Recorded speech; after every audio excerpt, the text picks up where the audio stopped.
আসসালামু আলাইকুম। আজকে আমি ইয়াসের নানু বাড়ি আসছি বেড়াতে খুলনায়। তো আজকে জুম্মার নামাজ, আজকে শুক্রবার ছিল, তাই ইয়াসও বায়না করে বসলো যে বাবা আজকে আমাকে তুমি নিয়ে যাবা।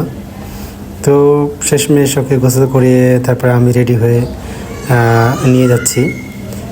এখানে এটা হচ্ছে খুলনা নিরালা, অর্থাৎ তাবলিগ মসজিদে আমরা আজকে নামাজ পড়ব। আমরা যাচ্ছি তাবলিগ মসজিদের দিকে এবং ইয়াসও অনেক খুশি যে ওকে নিচ্ছি। আসলে প্রত্যেক জুম্মার সময় ও নামাজের জন্য খুব প্যারা দেয় যে বাবা আমাকে নামাজে নিয়ে যাবা, কিন্তু অতিরিক্ত দুষ্ট হওয়ার কারণে আসলে আমি নিতে পারি না, অনেক সময় অনেক দুষ্টামি করে, সেজন্য নেওয়ার ইচ্ছা আসে না। তো যাই হোক, এখনও অনেক খুশি, দেখতে পাচ্ছেন যে ওকে আমি নিয়ে যাচ্ছি তাবলিগ মসজিদে নামাজ পড়ার জন্য, সেই জন্য আজকে অনেক খুশি। তো আমরা হেঁটে যাচ্ছি, তো বেশি দূরে নয়।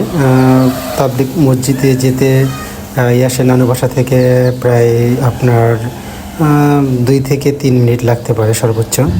তো আমরা চলে আসছি তাবলিগ মসজিদের কাছাকাছি প্রায়।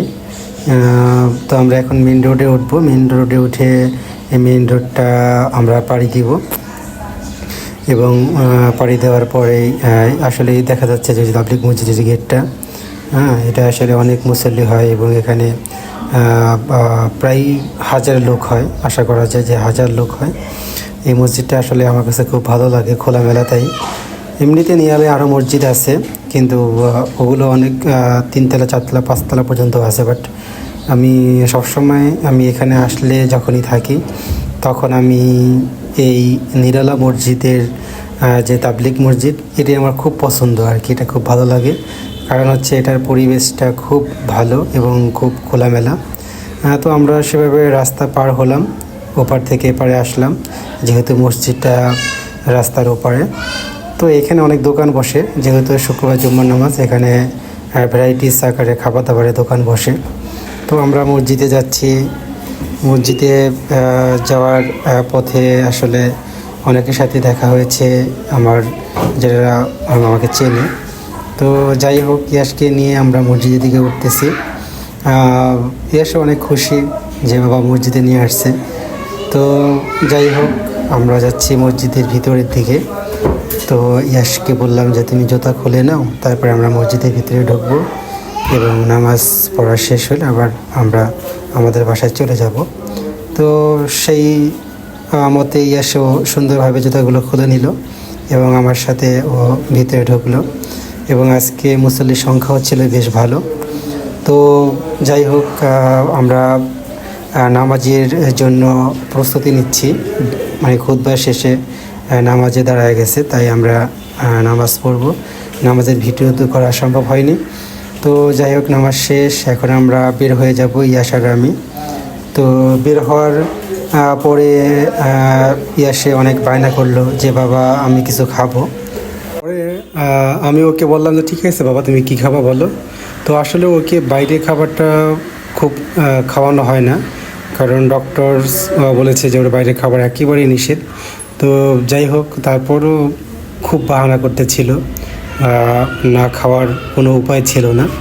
তো এই জন্য ওকে অনেক চেষ্টা করেছিলাম যে বাবা আমরা বাসায় গিয়ে জুস বানিয়ে খাবো, কিন্তু ও কোনো মতেই রাজি হচ্ছিল না। ও ওর মতো করে বাবা আমি আসলে খাবো, তুমি খাওয়াচ্ছ না কেন, তুমি এমন কেন, খুব বাহানা করতেছিল। তারপরে আর কী করার, আসলে মানে খাওয়া ছাড়া উপায় ছিল না। তো যাই হোক, তারপরে শরবত ভাইয়ের দোকানের কাছাকাছি আসলাম।